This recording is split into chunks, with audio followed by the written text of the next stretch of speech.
Bonjour, bonsoir, je suis content de vous retrouver. J'espère que vous allez bien. Aujourd'hui, on parle de la marche et vous le savez, les conseils que je vous donne ne remplacent pas ceux d'un professionnel de la santé et vous allez trouver beaucoup d'informations complémentaires dans mes livres Plus jamais malade, mon approche globale pour un corps en santé.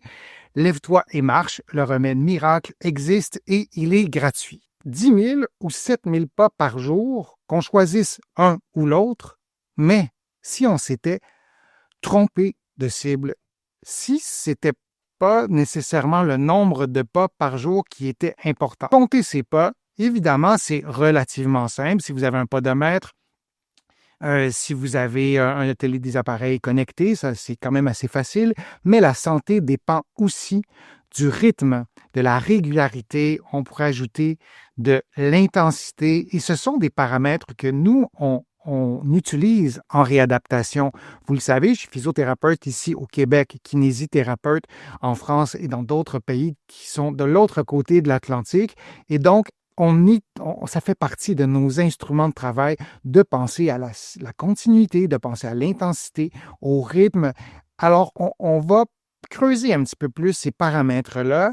Peut-être que vous comptez vos pas, vous voulez continuer à les compter, mais vous vous dites, tant qu'à faire tout ça, tant qu'à être bien en marchant, pourquoi ne pas en profiter encore davantage? On veut prendre soin de sa qualité de vie pour pouvoir faire les choses qu'on aime. Les bénéfices apparaissent dès 5 000 pas par jour jusqu'à 7 000 pas par jour et encore davantage au-delà, je vous en ai déjà parlé. Surtout et encore davantage s'ils sont faits à bonne allure. Alors, il y a différentes études qui ont été faites, plus ou moins récentes, et il y a une réduction de près de 50% du risque de mortalité dès 7 000 pas par jour, 50%.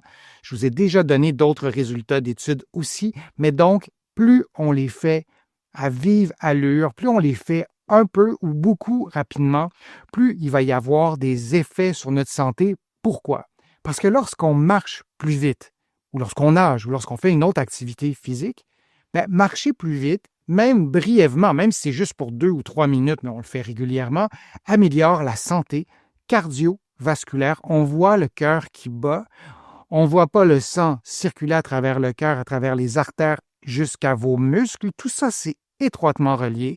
Et donc, ce n'est pas seulement le nombre total de pas, mais la façon de les faire qui compte et de stimuler vos capacités cardiovasculaires. On le fait lorsqu'on atteint une intensité modérée et lorsqu'on atteint une intensité soutenue. Il y a évidemment, entre être complètement assis immobile et marcher à l'intérieur de la maison, on active aussi notre système cardiovasculaire. Sauf que lorsque pour avoir une demande plus élevée en oxygène, on doit dépenser un peu plus d'énergie.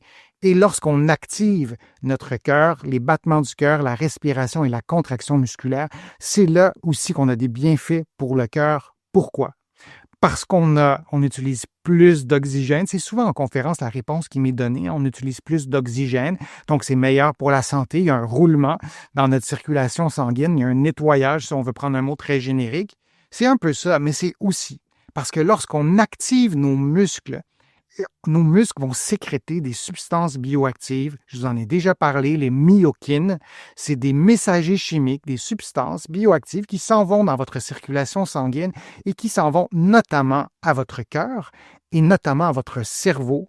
Et pour pouvoir profiter de ces myokines, on doit atteindre un certain niveau d'intensité modérée. Votre cœur doit battre plus vite, votre respiration doit accélérer aussi. Marcher par séquence de 10 à 20 minutes est plus bénéfique que de nombreux petits déplacements dans un contexte de santé cardiovasculaire. Ça, c'est important d'apporter cette nuance-là.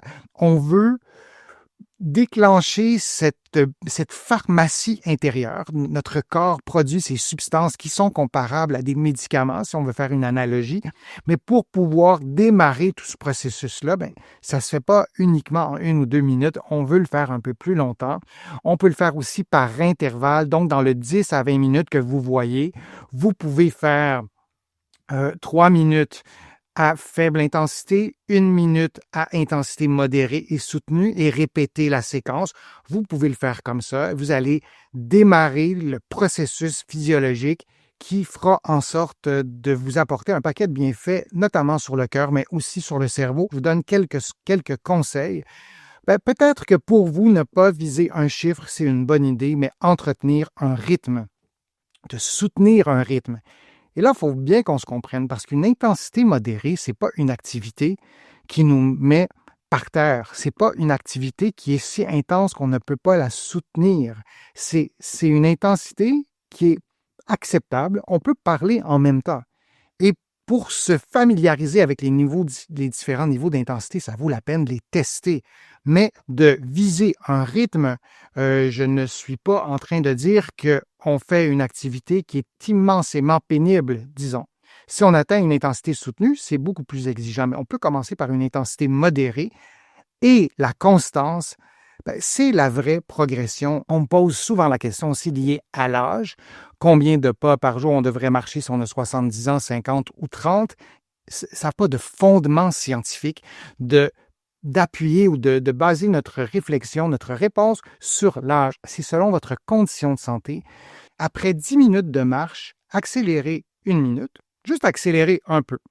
Et peut-être même sans vous soucier si vous êtes à une intensité modérée ou soutenue, seulement accélérer pendant 1 minute, puis revenir au rythme normal, le rythme que vous aviez avant, et vous répétez ça 3 fois, et vous allez voir la différence. Ça se sent vraiment très rapidement lorsqu'on prend l'habitude de marcher un peu plus vite que votre vitesse de marche normale. Alors oui, le 10 000 pas par jour, oui, le 7 000 pas par jour, mais on doit aussi varier l'intensité. Je vous remercie d'avoir été là. Je vous remercie pour vos questions. C'est toujours un plaisir de vous présenter mes contenus. Je suis toujours ravi de lire vos commentaires sur les réseaux sociaux. Je note toutes vos questions. Je vous invite à les formuler, vos questions, et je vais y répondre dans de prochaines vidéos. Parfois, j'ai le temps aussi de vous répondre individuellement. Vous allez trouver beaucoup d'informations sur mon site web, le www.denisfortier.ca. Vous allez pouvoir aussi vous abonner gratuitement à mon infolettre et vous allez trouver beaucoup d'informations dans mes livres, notamment Plus jamais malade, mon approche globale pour un corps en santé et Lève-toi et marche. Vous le savez, j'ai écrit plusieurs autres livres et vous allez trouver donc beaucoup d'informations dans ces livres-là. Je vous remercie pour les contributions. Vous êtes vraiment très fidèles sur ma chaîne et ces contributions m'aident à vous présenter de nouveaux contenus jour après jour, semaine après semaine, et je suis toujours ravi de le faire. J'espère que vous allez prendre soin de vous, que je vous ai incité à bouger un peu plus, à marcher un peu plus. Je vous dis à une prochaine fois, un prochain direct, à une prochaine vidéo. Je suis Denis Fortier. À bientôt.